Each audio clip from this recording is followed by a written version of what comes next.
Alright. You don't have to, the presentation is on Google Classroom, you can follow along if you want, but you don't really have to take notes. So, what we're doing is we're going over the 12 main archetypes that are found in literature. Now, okay. Most of you, we discussed an archetype not too long ago, you guys did. You talked about the hero's journey, correct? We're talking about character archetypes here. So, the 12 main kind of stereotypical characters that you're going to find in most stories. Our learning objectives for today is have you analyze popular characters in media so that place them specific archetypes, because that's going to help you really learn the archetypes a lot better. If you see someone that you recognize from a movie that you enjoy, it's going to help you place it a lot better. And we do have a quiz where we're going to define archetypes and match them with the character.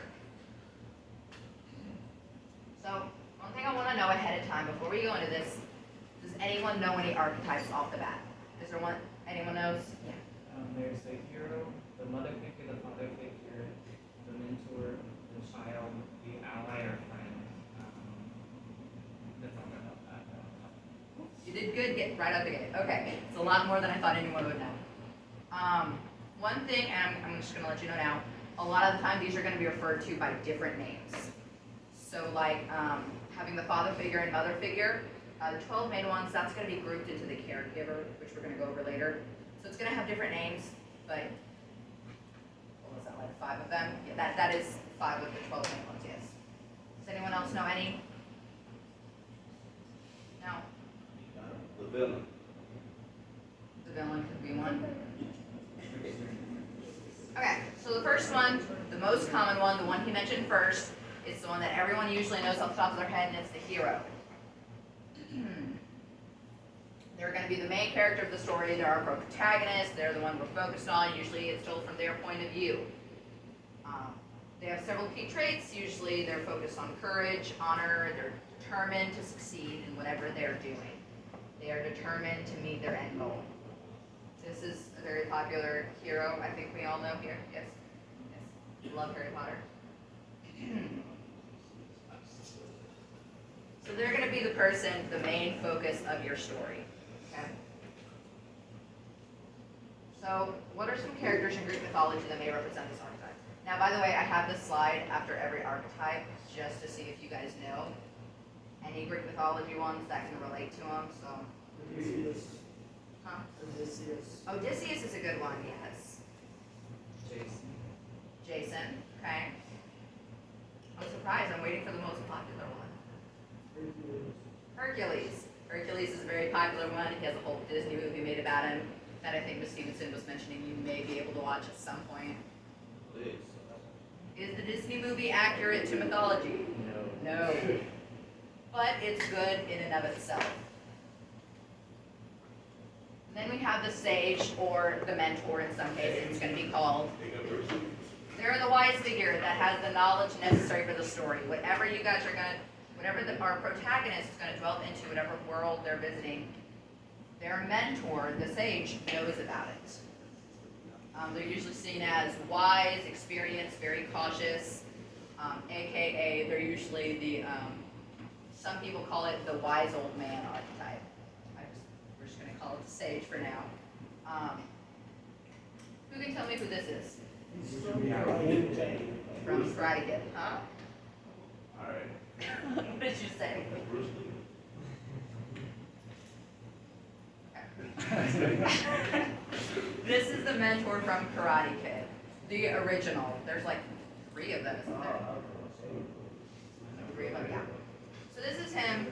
I had his name before I went up here, and I've now forgotten it. Mr. It's- Miyagi. Yes, something like that. It was very close to something. Miyagi. Miyagi's the one. Miyagi does karate. Cobra Kai. Okay, it's Mr. Miyagi. Okay. Can we think of a sage or a mentor in one of our stories?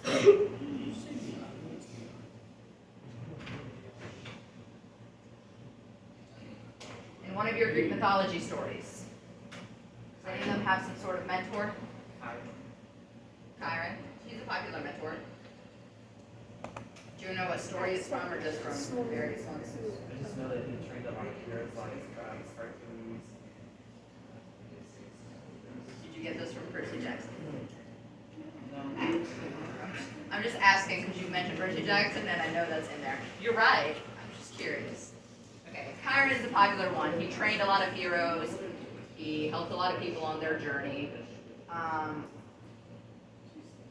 Another one that would count would be, in certain stories, Athena is seen as a sage. She helps a hero go on their way, gives them what tools they need, does all that stuff. Like, who killed Medusa? Perseus. Perseus killed Medusa. Athena was the one who gave him his armor and all of that and sent him on his way. Then we have the outlaw or the rebel. Usually seen as very different from the rest, and they don't abide by society's demands. Society's rules, they don't believe in them, they believe in doing what they want. They want to be independent, they're usually rebellious, and they seek above all the freedom to do what they want.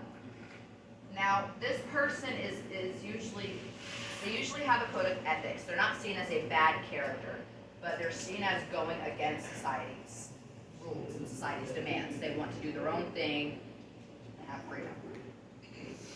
And a popular one from something that we all know, or at least my generation knows very well, is Katniss Everdeen, That's Hunger right. Games. Huh? Oh, that's why. Is that right? Hey, I love getting to hear your voices in presentations. Okay, Katniss Everdeen. She goes against the Capitol. She's not seen as a bad person, but she's not going with society's rules. Okay. And what slide's gonna go next? Anyone know one that might be Greek mythology? Arachne. Arachne. Because she's not really a bad person. She doesn't hurt anybody. She just points out legitimate flaws and what the gods. She was very prideful. She didn't really, yeah.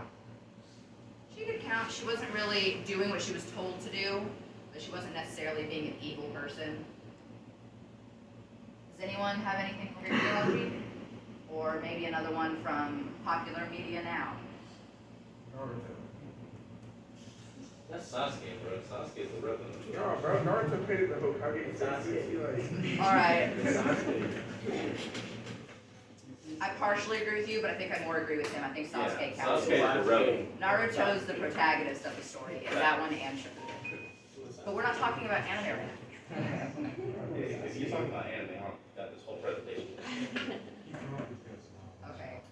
I'll tell you a story after this presentation about why I quit talking about anime episodes. Next one is the magician. They're usually one of the most powerful characters in the story. They've mastered any of the skills or power that's represented. So what they're going into, they have mastered kind of the forces of whatever universe they are going into. So Gandalf, he's the most powerful sorcerer in Lord of the Rings, correct? He's mastered all these skills. He goes with them on their journey. He shows them how to do everything. These people are usually very disciplined, they're idea-driven, and they use their intuition. They think about things before they speak. They're that person, the hero asks them a question, they sit there for like 3 minutes and stare at them while they think about it. It's that person. That's a lot of patience. Yes, they're very patient, yeah. Okay. Anyone can give me an example? Gandalf. Wow, I wonder how you knew that one. Dumbledore. Yeah. Dumbledore, that's a good one, Dumbledore. Dumbledore was the worst mentor ever. I never watched her. But he was one of the most powerful sorcerers. He was the only one that Voldemort was afraid of. He had mastered the powers of the wizarding realm. That's why he Correct. Voldemort was also afraid of Hagrid. Okay. Hagrid doesn't get any respect. Hagrid's like my favorite character, so respect to Hagrid. But that's a debate I'm gonna have with you later. Yeah. So are they usually like the good or the bad? Yeah. Technically for this archetype, another one that would count would be the wizard that he goes against. Is his name Sauron? It's not. Saruman. Saruman. Because, Yes. yeah, Lord of the Rings, that's where I'm at right there. Saruman would also count as a magician. He's also mastered the powers. They go against each other. They're nearly as strong as each other. So they don't necessarily, I think, have to be part of the protagonist circle. But they're mentoring someone. They've mastered all of the powers within whatever universe they're in. Yeah. Most characters, you can argue that they fit under several different types. It's not an exact science. Usually it's very evident, such as Harry Potter, Percy Jackson, they're obviously heroes. You know, for the most part, it's usually fairly obvious, but it can be argued one way or another. This may be a bit of a stretch, but would Gatsby be considered A what? would Gatsby be considered a magician from the Great Gatsby? Because he technically understands everything about the world. He comes from the rich and poor and on the streets, so he understands how the world works. Mm-hmm. I'm gonna refer that to you, Miss Stevenson. Oh, What do great. you think? Great. That's a good question. I don't know, does the magician have to have some sort of supernatural power though? Not necessarily, they just have to have mastered whatever skills or abilities are the main focus in the world that the hero's going into. And the main focus is the American dream in Gatsby. Yeah. So I guess. So I mean, he's mastered the American dream. Perhaps. Maybe. Okay. That's what I'm saying, things can be argued almost any way, depending on what your standpoint is. And then we have the explorer. Excuse me? Okay.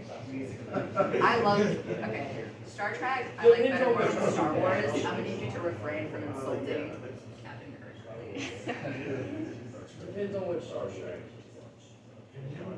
Old one's good, the new one's.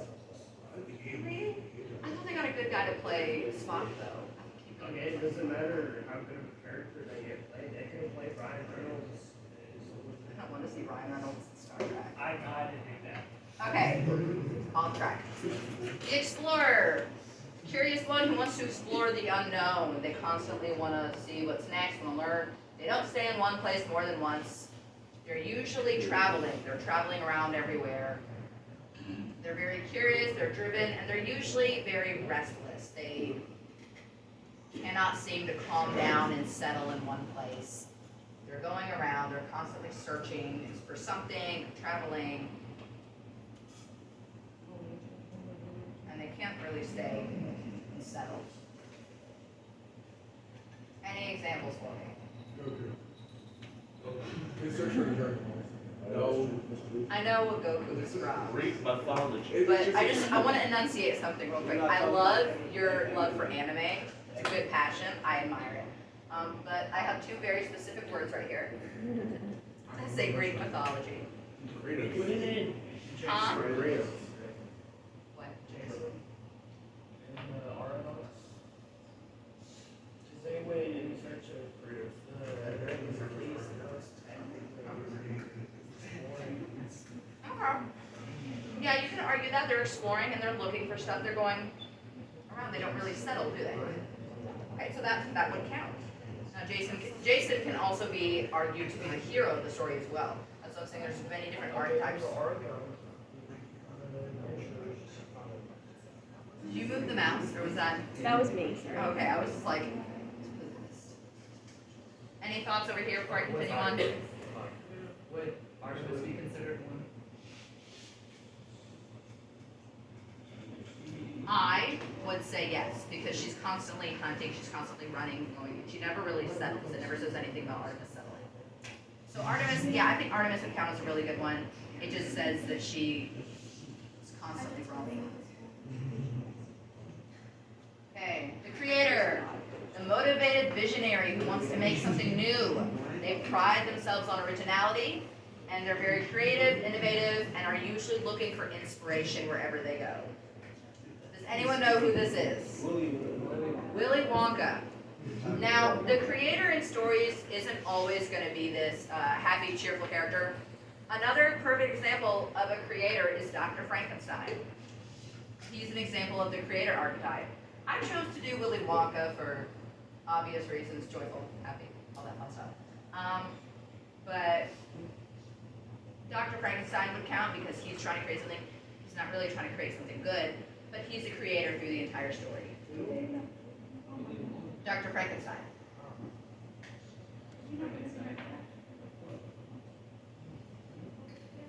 You assume I read.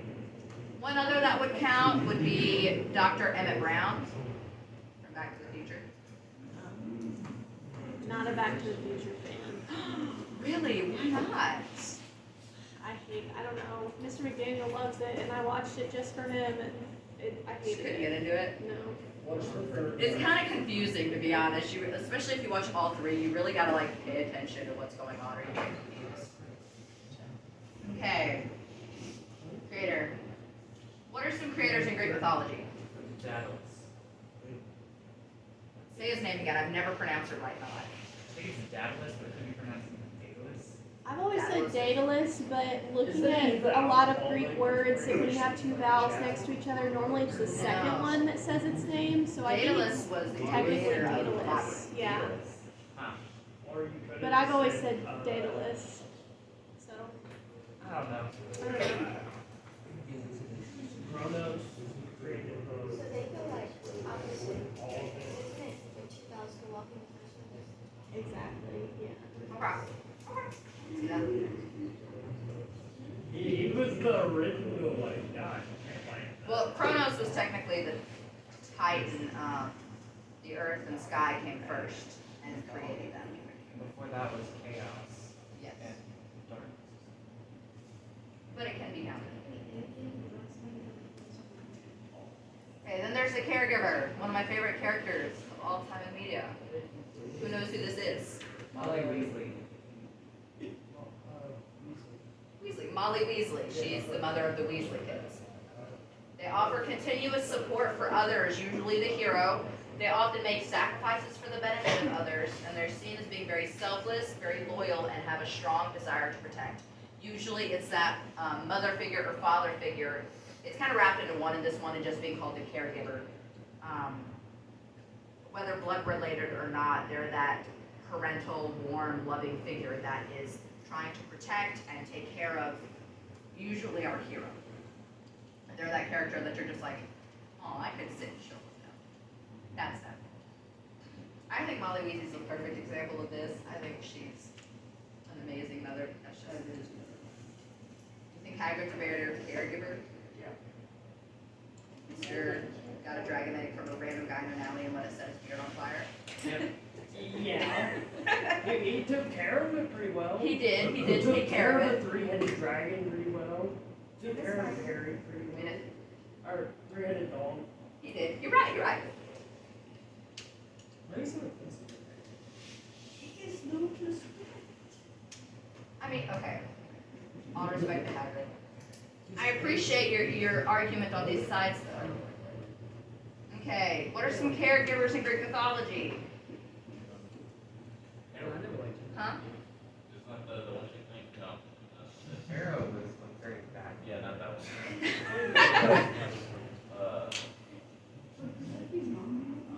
That one. Demeter. What is the meter? I could see that in whenever in the abduction of Persephone. Yeah. Yeah, that one. I can see that in that instance, like when her daughter gets taken, I wouldn't say all around, but I think in that story and certain other ones, she could be counted as a caregiver. Yeah. I'm trying to think of another. Use technically the caretaker of whatever. I actually have another archetype I'm fitting him into, so. What? You get fired. Prometheus? Prometheus. Who's the caretaker for Embrace. Okay, okay. You can argue that, yeah, that he's a caregiver. He brought fire, he made sure they were warm, made sure they were taken care of, fed. That's a great example, actually, thank you. Would Gaia be considered one? Gaga, like Lady Gaga? No, Gaia. That's what. Gaia. Yeah. I'm gonna say yeah, because she's technically Mother Earth. Yeah, that's She is everything. So I think that would be a great example. Okay, then we have the Everyman. Why you gotta build all? First of all, this is Dr. John Watson from Sherlock. They're relatable character. They're an average Joe. You know, the person that they refer to as a salt of the earth person. They're usually very unprepared to whatever is coming to them in their story. Okay, they're very relatable. They're one of us. They're a typical guy. Like I said, I don't know if anyone has seen this, but I thought it would be popular. This is Dr. John Watson. He's from a show called Sherlock. If you haven't seen that one, you've seen some version of Sherlock somewhere. Robert Downey's Huh? the best. Robert Downey's the best. Yes. But he's not I an agree with you. average Joe. But Robert Downey's Sherlock is the best Sherlock. Yes. So Dr. John Watson's a perfect example because to Sherlock's craziness in every version of the story, there's John Watson, who's just this regular guy looking to get married, trying to, have a normal life. He's just got this crazy best friend. And he's very relatable. He's very just kind of salt of the earth, average Joe. Okay. Anyone have any examples? Aradox. Who? The Aradox. Jason the Aradox. The Aradox are the acronym, like Jason's So you're arguing that this group of people are just average shows, they're just people that went on a journey. Okay. Okay, that's a good one.